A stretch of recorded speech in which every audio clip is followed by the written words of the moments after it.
What is personal branding to you?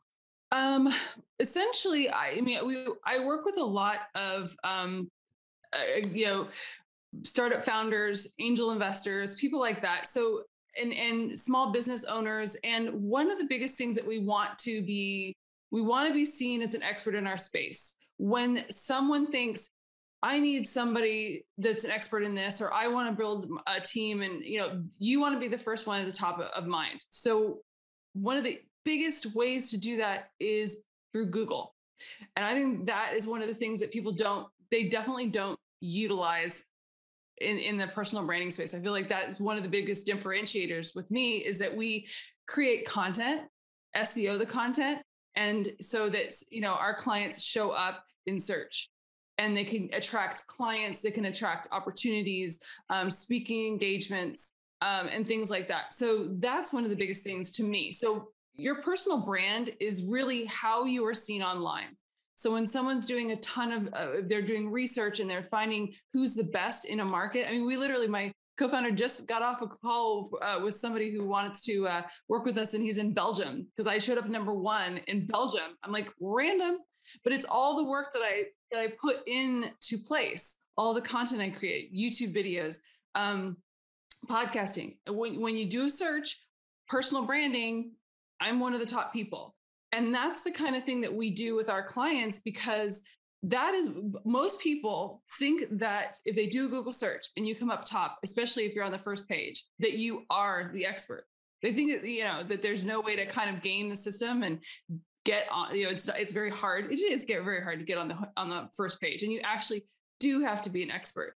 But So you want to hear my funny story? sure. Okay. So for many years, like essentially my whole life, you search David Strausser. I was the only David Strausser that showed up. Then all of a sudden, when I'm launching the podcast, I do a David Strausser search and I notice like, I'm not even on the first three pages. Like, what the hell is going on here? And apparently, some other David Strausser decided to become a doctor. So they started putting Dr. David Strausser, before me, even though I've been there forever. I mean, I have articles attributed to me from Forbes, and like I mentioned 3 times already, I have the SEO and stuff like that. Like that to me was insane. But you know where Dr. David Strausser messed up? And the best part is we both have the same middle initial too. So we're both even Dr. David W. Strausser. Dr. David Strausser never bought drdavidstrausser.com. And he didn't even buy drdavidstraussermd.com. All those domains, I probably have about $200 worth of variations of Dr. David Strausser, Dr. Dave Strausser, Dr. David W. Strausser.com.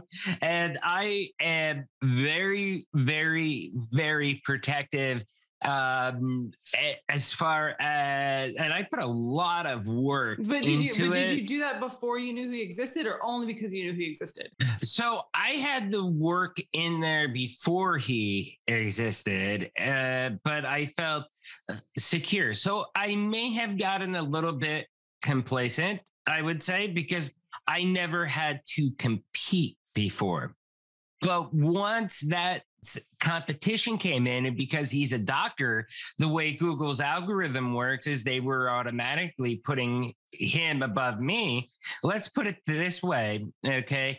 I now have an office location. I'm based out of Philly, but I also have an office location in Woodlands, Texas now, which is where Dr. David Strauss is also located. I have an actual virtual office location, mail and address there for the SEO, and set myself up as a business because of that. But slowly after time, it took me about 4 months. But now, depending who searches and where they're searching from, okay, I may be number one, but I shouldn't be lower than number 3.